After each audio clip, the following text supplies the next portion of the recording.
Nice kick. Downfield, I reckon. Didn't matter. That's a good mark. Nice pluck to Cameron. Centering ball. That kicks too. Delightful to watch. So Starcevich comes in. Crosses 50 now.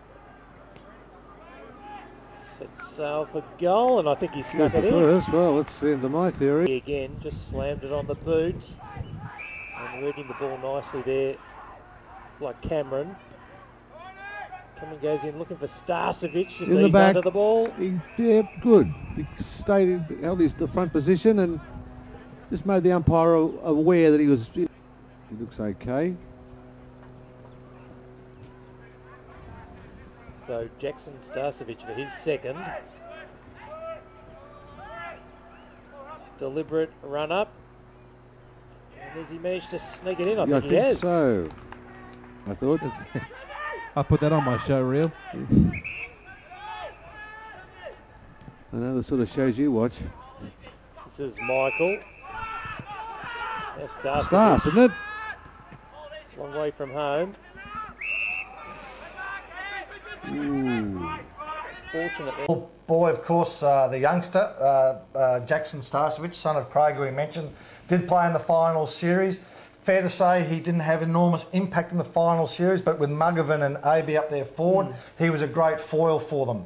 And a couple of times, the way he led out to the footy, he was able to clunk a couple of balls, just gave that indication that the boy's got some genuine talent. Oh, look, he's got talent, don't worry. He's like the typical Queenslander who's going to be the late developer. You know, 6'5", 195 in the old scale, and he can cover the ground. Look, he's had OP for a couple of years. He's on top of that at the moment. But his tank's enormous, his work rate's fantastic. I actually think he's another one that would really benefit from playing down back. We didn't play him down back in the Nationals because his body wasn't quite ready. Our aim was to get him through the year and allow him to play senior footy. And by the end of the year, he was getting through games, but more importantly, he was getting through all the training, which he wasn't able to do early in the year. So he's in a good position. Look, he slotted in really well into the Morningside forward line because every time he played, either AB or Mugovan kicked six, he was the guy that was taking a little bit of pressure off that. So, while it wasn't an absolute standout, sometimes you got, as the great Scotty Clayton would say, it's a futures market.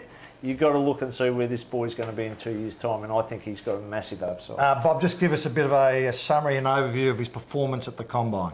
Yeah, well, look, the Combine testing, as Mark said, he really works hard. He got about a 13-1, I think it was in the beep. He was disappointed.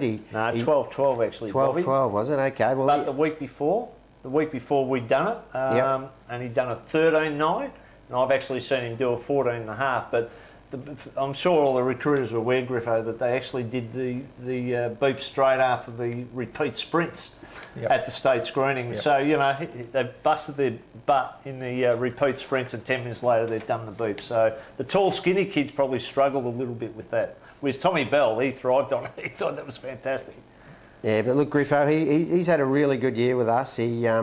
The game against Calder Cannons, he was a really good leading target, got us back into the contest in the second quarter, and we were about 4 goals down. Kicked 4 or 5 that day, led well. Against Vic Metro in the first half, he was causing all sorts of headaches for their backman, Daru, and these chaps were trying to keep him in check, and he was really leading well and clunking it and kicking goals. He kicked 2 or 3 in that first half when we were only 11 points down against Vic Metro. So a big upside. He has got a good work ethic, and when his body's completely right, which it'd be next year, I reckon he's going to show even more improvement.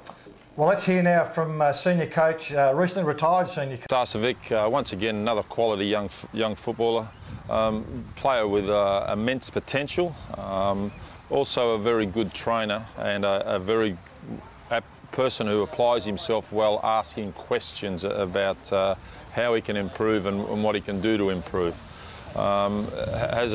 It's no coincidence that when Jackson came into our senior side that our 2 main forwards started to find it a lot easier to kick goals or to get onto the footy and kick goals. Some of that's due to the fact that we played him as a hit-up forward. He played the role very well, took some good marks, and was a very outstanding player throughout our finals campaign. I believe he has a future down in the back half of the ground as well. He's the sort of kid who can go back.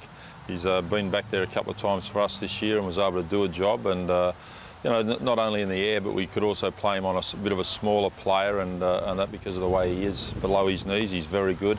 And so, you know, the exciting part about him is that he does have the talent to play at both ends of the ground. You know, I see a huge upside to Jackson. He's pretty quick, as everybody knows. He's got pretty good hands. If there's a deficiency area a little bit, it's just he's learning to relax. He's a bit like a highly strung young colt. And once he gets through that and gets a little bit more belief in himself, he'll be a very, very good player. Great insight there from John Blair, and well done to Blairy on a stellar career up here in Queensland. Of course, what a successful coach he has been. Joining us now is Phil Cast,